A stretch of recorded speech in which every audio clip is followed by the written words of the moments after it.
Wait, mamaya na maya isa.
Yan tayo dito.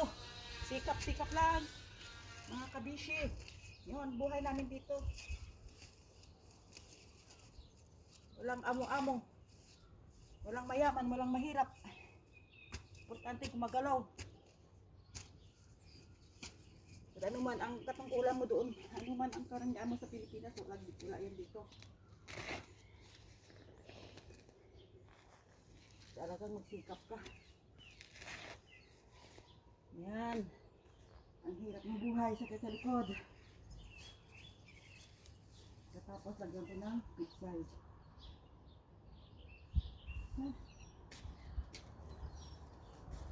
Kasi yung iba, nakalagay na doon.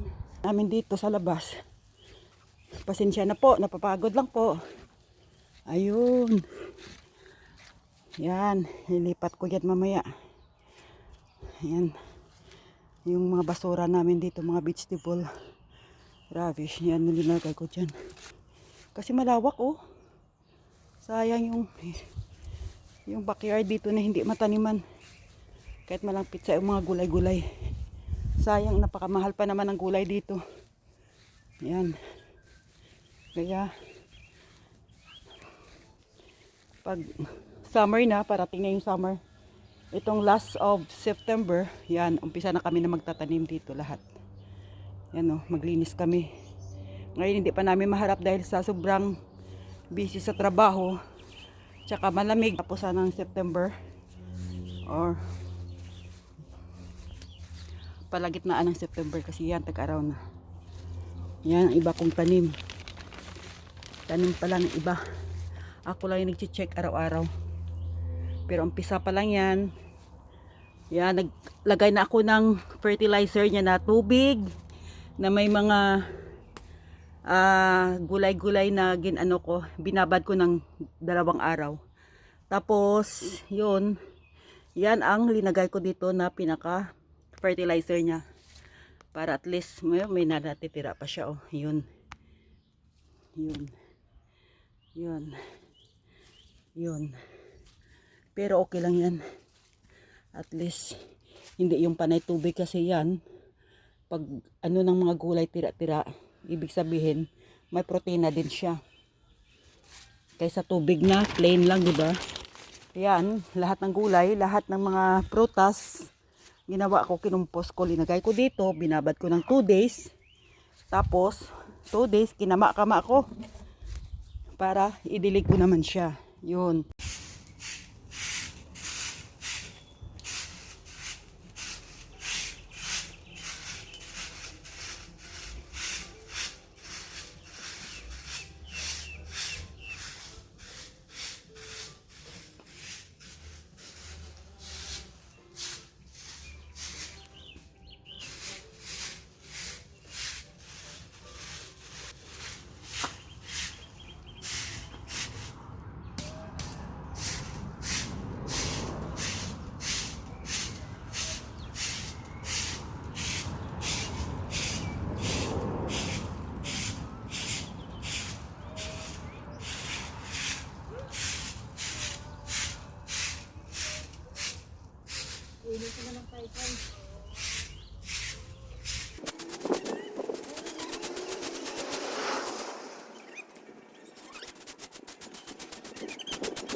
Lagay ng mga ito-compos.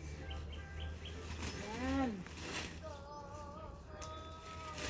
Compos natin to sa halaman.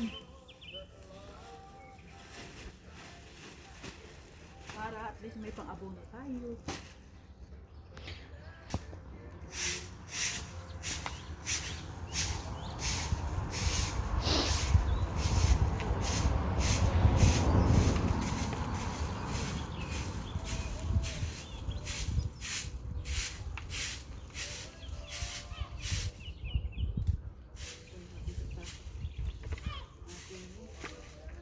Garden.